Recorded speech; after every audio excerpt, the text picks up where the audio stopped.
So we got last week up to this paragraph here, Mamshich, where Rabbi Chanan said that if you can see the point that there's a creator, so then logic dictates that the creator had a purpose in creation.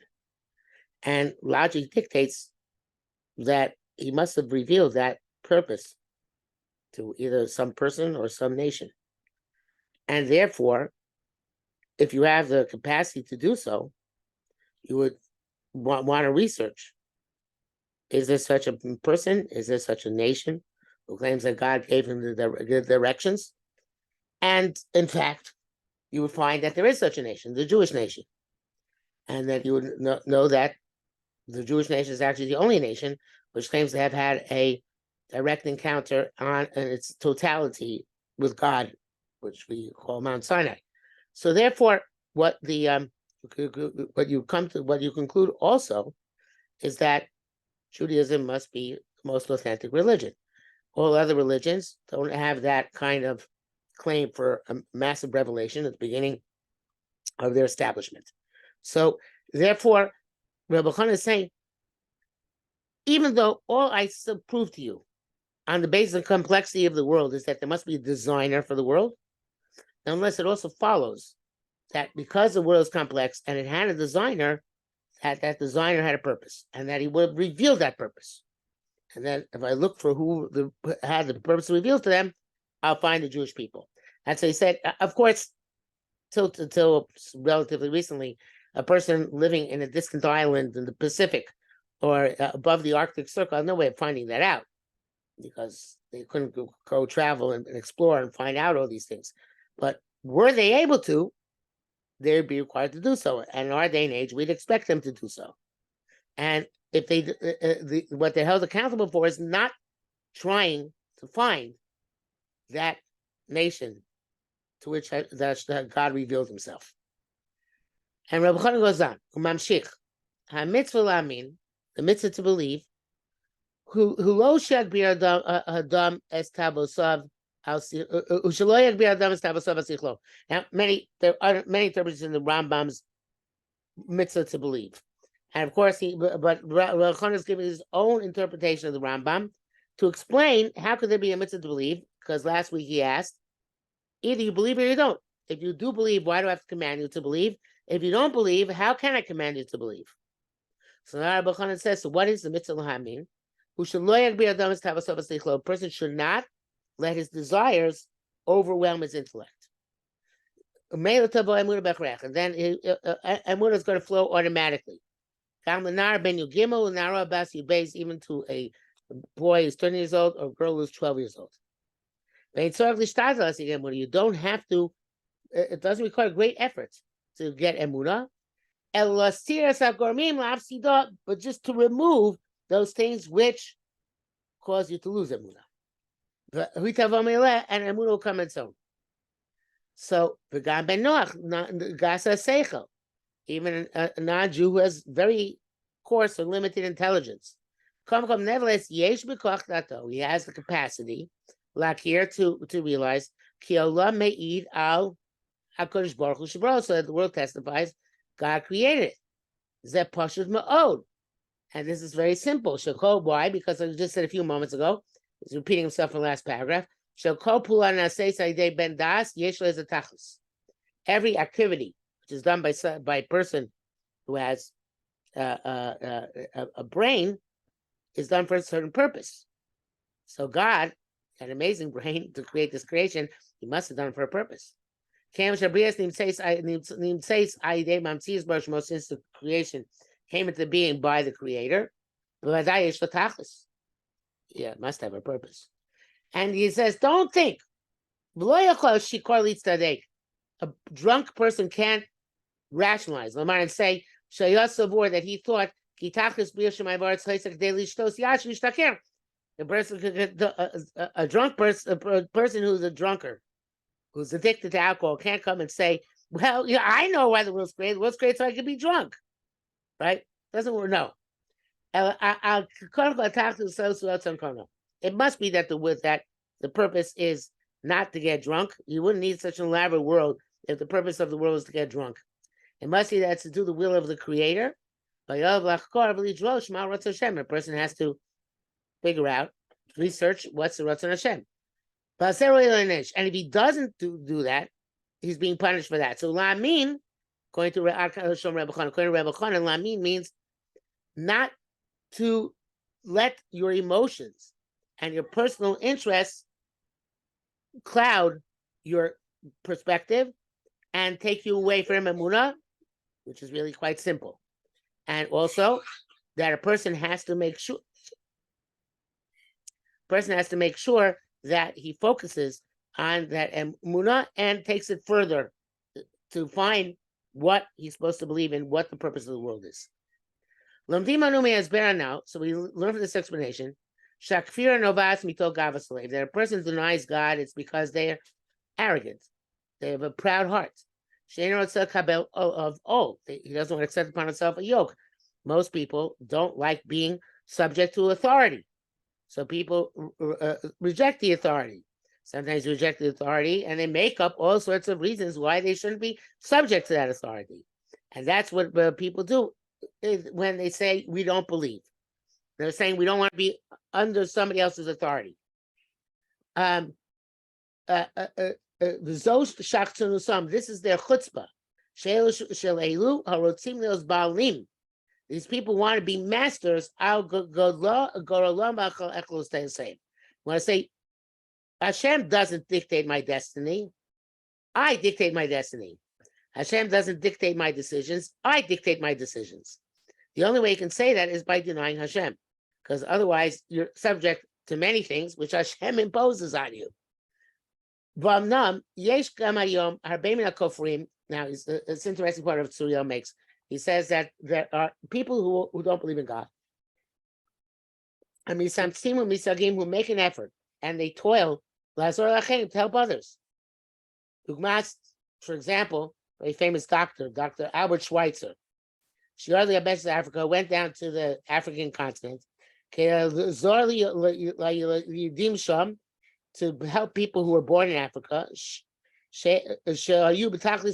who had the ultimate ignorance, poverty, and sickness.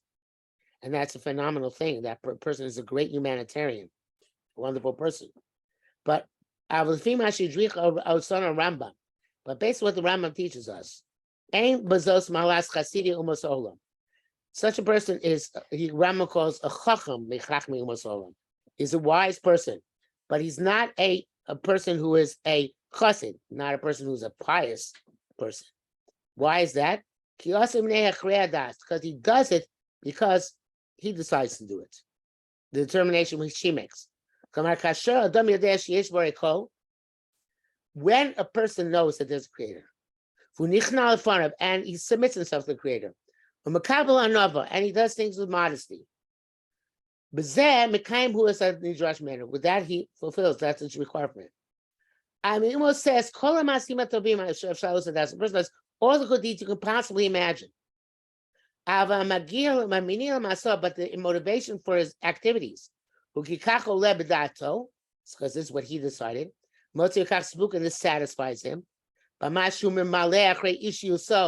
that he fulfills his personality and his sense of self, who over bezos es avera hashkula kineged hakol. With this, he violates the avera, which is the equivalent of all other averos.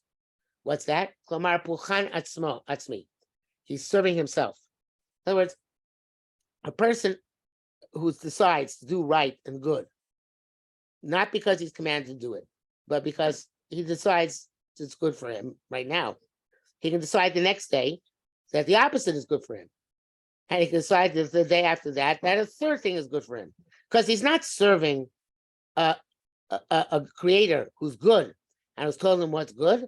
He's serving himself and doing what makes him feel good. And what makes you feel good can be one thing one day and another thing the next day.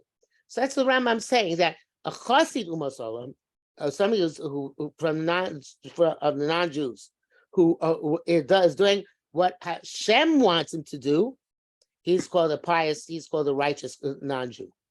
But a person does things because the right thing to do, because he thinks they're the right thing to do, without any belief in God. So the Rambam calls him a chacham. He's smart, but he's not a chassid.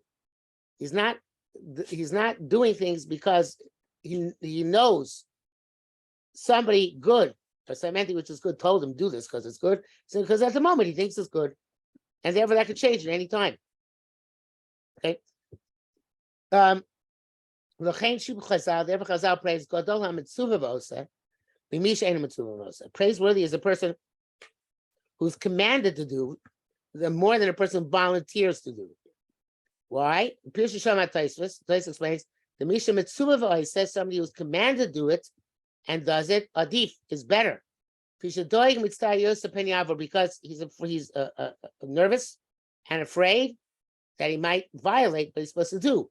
Misha Eino Mitzvah, it says about somebody who's not commanded to do. He has bread in his basket, meaning he has a fallback line.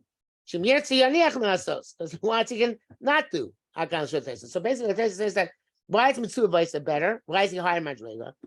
Because he's not serving himself; he's serving something else. If he's serving something else, so then, he feels, he knows he can't stop. He knows he can't stop. It's a tremendous burden, and he does it anyway. Suppose somebody that volunteers to do something, a person volunteers something, it's a great thing, but it's not. Just like he volunteers today, tomorrow he can not volunteer.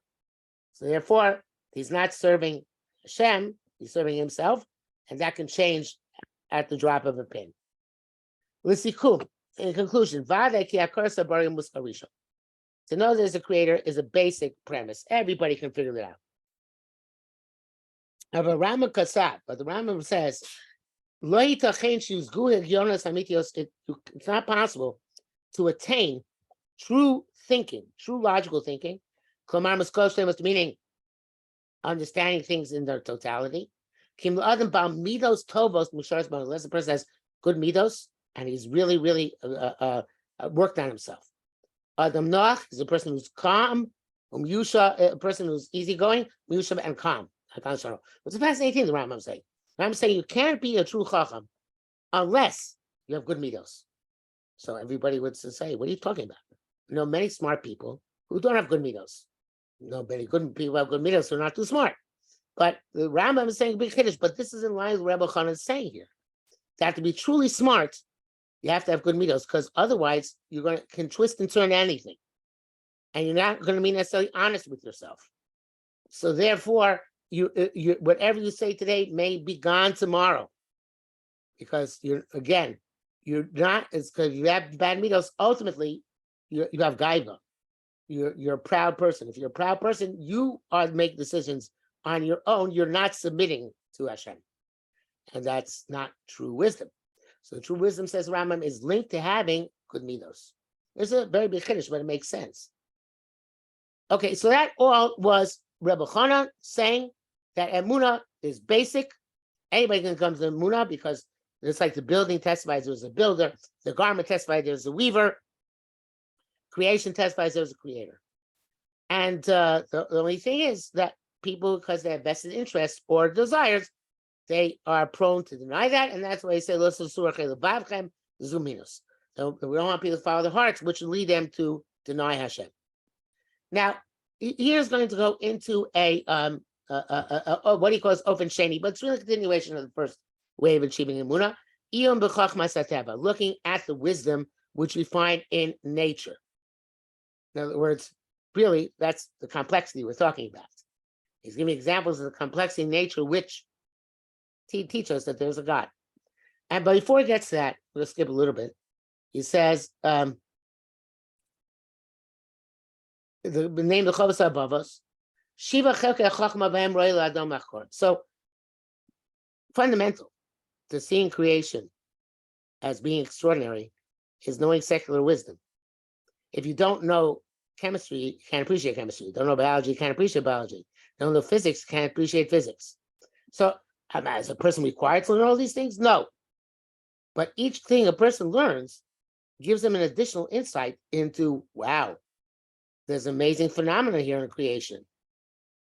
She must be a designer. So the Chovos HaLevavos says you should really learn all 7 branches of wisdom. Back in the time of the Chovos HaLevavos, in fact, until the 19th century, it was believed that there are 7 branches of wisdom. Afterwards, everything became far more subdivided. But 7 branches of wisdom. He has here 7 ways in which to come to the recognition of how amazing the Bria is. So one is Besisi Olam Yisod Sav, the basic ways in which the world works and its foundations. Based on what the Chovos HaLevavos explains there, they are ecologia, ecology, geology, astronomy. So in order to fully appreciate how amazing the Bria is, you have to know ecology, geology, and astronomy. Kufa Adam, also to know human biology, right? Yofio, the beauty of the human body. Noyo, how extraordinary it is. Shlemuso, and how perfect it is. 3, Herkei Adam b'chibur gufo, how a person is connects with his body, which is physiology. Kochos nafsho, which is psychology. V'or seichel asher yichdo Hashem bo, and the light of the brain, which Hashem has granted a person. Again, David HaMelech says, from my flesh, I can tell there's a God. From my flesh, meaning from my physical being, from my physiology, and evidently also from my psychology. I can tell that there's a God because it's so amazing. 4, to know everything about other, as much as you can, about other animals, large and small and large. Hamofeif, those which fly, and those which swim, and those which crawl. In all the different types, all the characteristics, and all the ways in which they can be used. So the same, and they give us advantages.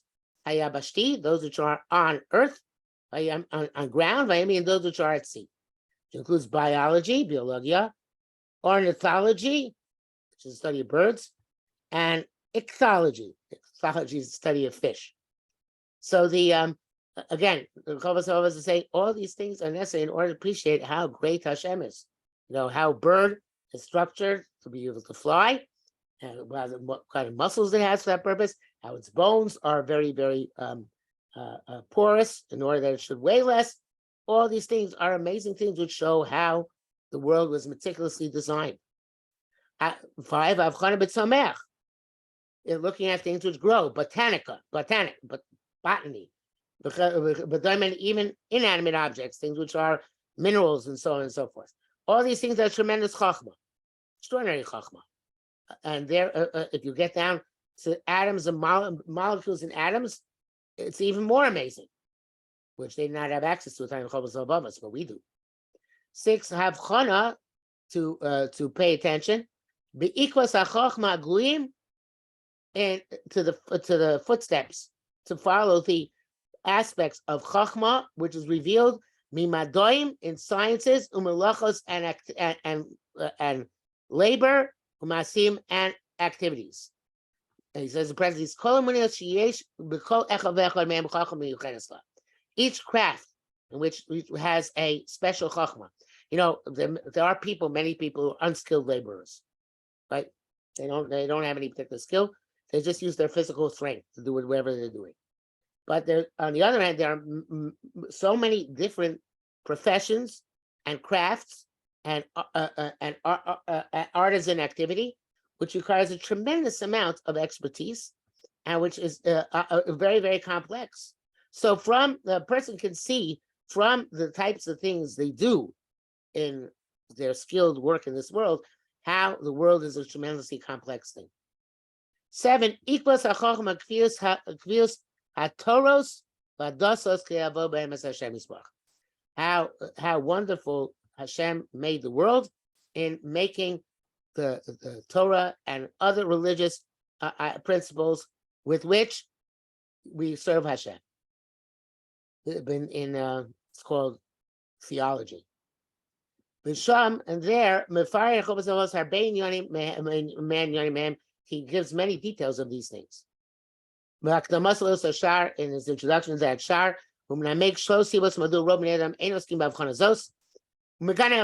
he says three major reasons why people don't involve themselves in chachma, and he denigrates. He says bad things about people who don't do it.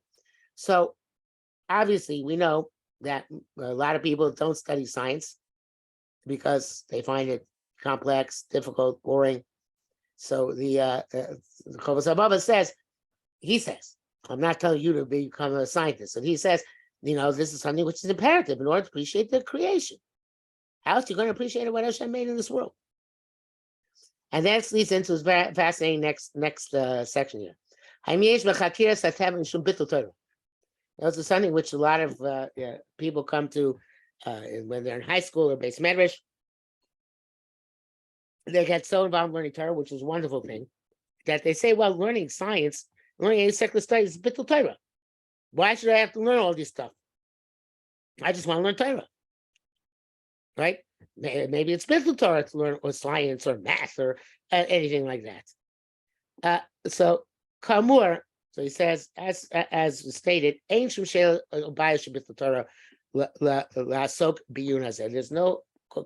problem of bittul Torah, learning secular studies, which add to your appreciation of Hashem. It's well known that the Vilna Gaon was involved in all types of secular science and knowledge in order to better understand the creation and understand what Hashem wants with it. To'eh hasavur, and the people make the mistake of thinking l'tarates in order to answer. Shagroi kif, the gra encompassed chol chachmos, all wisdom is mana kotzar b'yoser, in the shortest possible amount of time. That some people say you only learn secular wisdom in the bathroom, right? It's not enough. You can't, even the gra, you can't learn all secular wisdom in the bathroom. And since he had time, which he was taking outside the bathroom to learn, he could have learned more Torah. And even those few moments it took him, as much as it did take him.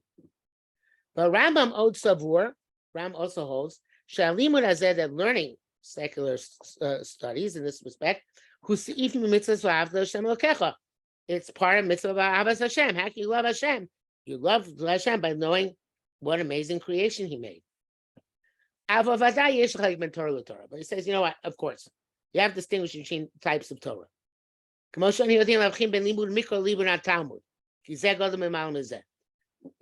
know in yeshivas that learning Gemara is more chashuv than learning Chumash, and learning Gemara is a higher priority in yeshivas than learning Chumash.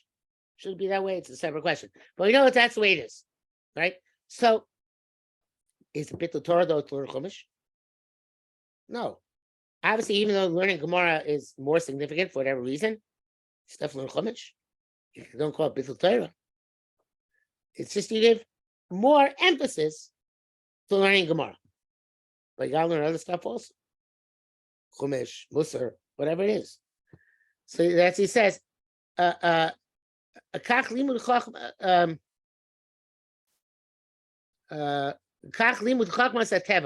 So to learning the wisdom of nature, of course, it's much less in significance than learning Chazal. Nevertheless, don't think that because of that statement of Chazal, even though Chazal say learning Gemara is more important, more significant, you don't shirk learning Chumash as a result. And you hold on to one and you don't lose your grip on the other.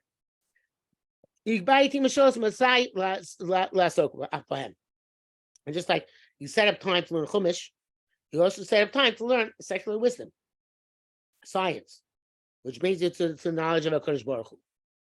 Um, so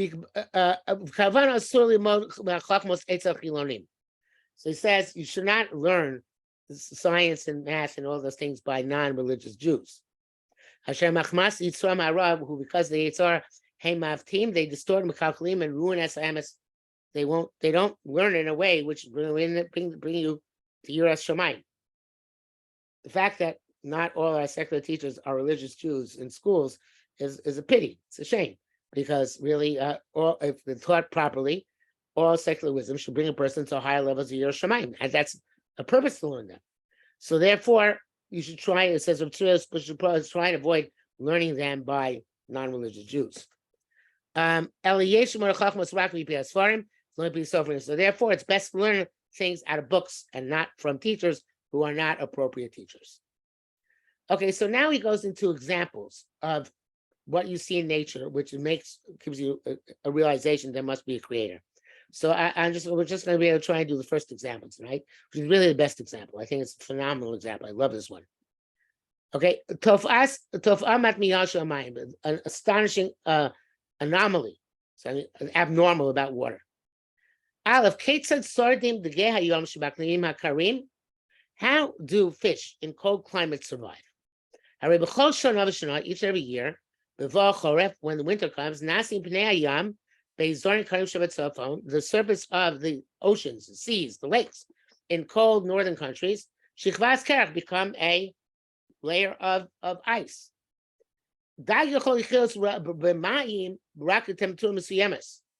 A fish can only live in water at a certain temperature.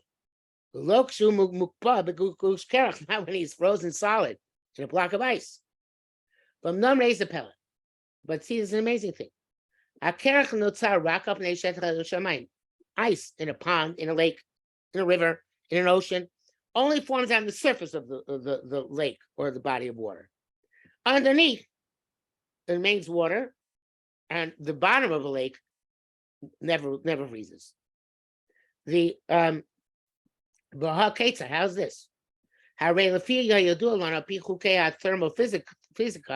Basic thermophysics. When you heat up a substance, an element, it scatters. The atoms scatter, the molecules scatter. So it becomes less dense. And that's why it goes up. So if you turn and everything besides water, if you melt the solid, the liquid will be on top of the solid.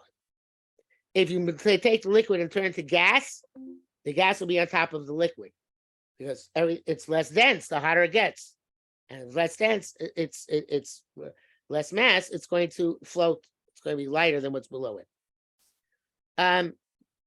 Lumazos, on the other hand, if you go in the other direction, the element, the substance, becomes more dense when it gets cold. It becomes solid, and sinks to the bottom. You can tell this in any room which has an air conditioner.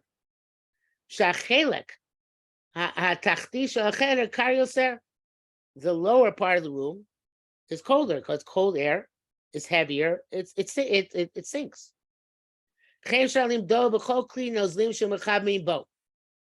And that you can see it in any liquid which you heat up. That the hotter the liquid, the higher it goes. So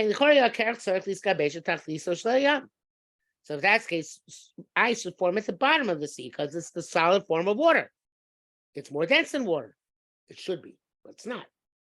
But it should be that the ice should form at the bottom of the sea. And the water on top of it, get colder and colder. On account of the lower temperature of the air above them. And those layers in turn will become ice and sink to the bottom. And of course, all the fish would die because they have no access to food, because the bottom of every lake would be iced over. And eventually, perhaps even the entire lake would become ice. They turn ice and sink. Aki kol me'ayam, to the point that all the water of the sea, the karkisa from its ground, apanav until its surface, they should turn into one solid mass of ice in the winter. But it's not that way. We see there's only ice on the top level of the water, not underneath it. Okay, so how can this be? Otherwise, people not be able to go, but wouldn't be able to go ice fishing. Ice fishing means you punch a hole in the ice and then you fish underneath ice. But how can that be? A solid should be more dense than liquid, should go to float to the bottom. So so there's a special order in the world, obviously. It's true by every liquid. Tamid, hacham olev akari yori. The hot goes up, cold goes down. Avo b'mayim, bilvad. Water only. Kasher temperatura saying bein arba le'efes maos Celsius. When the water is between 4 degrees Celsius and 0 degrees Celsius, everything changes. In other words, water as it solidifies, as it gets colder, it becomes more dense. Cold water is more dense than hot water until you get to 4 degrees Celsius. At 4 degrees Celsius, for reasons nobody understands, all of a sudden the water expands. It stops contracting, becoming more dense, expands, becomes less dense. Then, after that, it starts getting dense again. But even by the time it reaches 0 degrees Celsius, the freezing point, the ice is still less dense than the water. And therefore, ice floats to the top of a cup, doesn't go to the bottom. If you had hydrogen by itself, and you made a liquid and then a solid, the liquid would be, the colder it got, the lower it would sink. And solid hydrogen, such a thing as possible, would actually would be at the bottom of the glass. With oxygen, it's also the case. If you take oxygen, you make it a solid, sinks to the bottom of the glass. Only but hydrogen and oxygen together, for reasons nobody understands, they actually, when they get to 4 degrees Celsius, they stop getting more dense, expand. And that's the only way that fish could survive the winter. Because the ice forms a layer on the top, it doesn't sink to the bottom. Hakarole, the cold goes up, bacham yored, and the hot goes down. Lo zulvad, now this. There's also an advantage that the layer of ice, which forms on the surface of the water, it's an insulator between the air on top, which is very cold, and the water beneath, which doesn't ever get that cold. The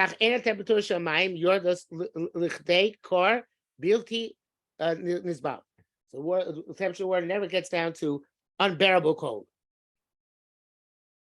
Which would be likely to kill everything living in that water. Till today, scientists do not have any explanation of a Korea phenomenon. This Pella has how this extraordinary phenomenon takes place. The only explanation which makes sense, message HaKadosh Baruch Hu, Hashem, Korea, who designs the generations from ahead of time, he made this happen from the beginning of creation, in order to save all the creatures in the midst of the sea. Because it's not for this, everything which is alive in water, in cold regions, would be annihilated. But in the course of one winter, the kofol as it became frozen in ice, below shum sikulim shechus, without any possibility of continuity. Now, to my mind, this phenomenon of water is enough to prove there is a creator. Because again, it's not rational. And you can't explain it. If oxygen by itself follows the normal pattern, that the solid state is more dense than the liquid state. If hydrogen by itself follows that normal pattern, that the colder it gets, the more dense it gets. Why all of a sudden by H2O should it not be that way? And again, he says there's one very basic reason, because for a life under the water to be sustained, it's got to happen. So this is the type of thing which when we said in Rebbe Chanan that just like a garment testifies as a weaver and a building testifies as a builder, the world testifies its creator. This is exactly the type of thing which we look at to say, you know what? It's got to be there's a designer. Otherwise, it's just unbelievable. How could it possibly be? That's one example. That's the best example, I think. He gives a couple more examples, which I'm not I don't think are as strong as this one. Let's do one more. We have a couple minutes left. Visus mezag shalom, the way the temperature of the world is regulated. We should arouse our thoughts. The amazing thing about the seasons of the year.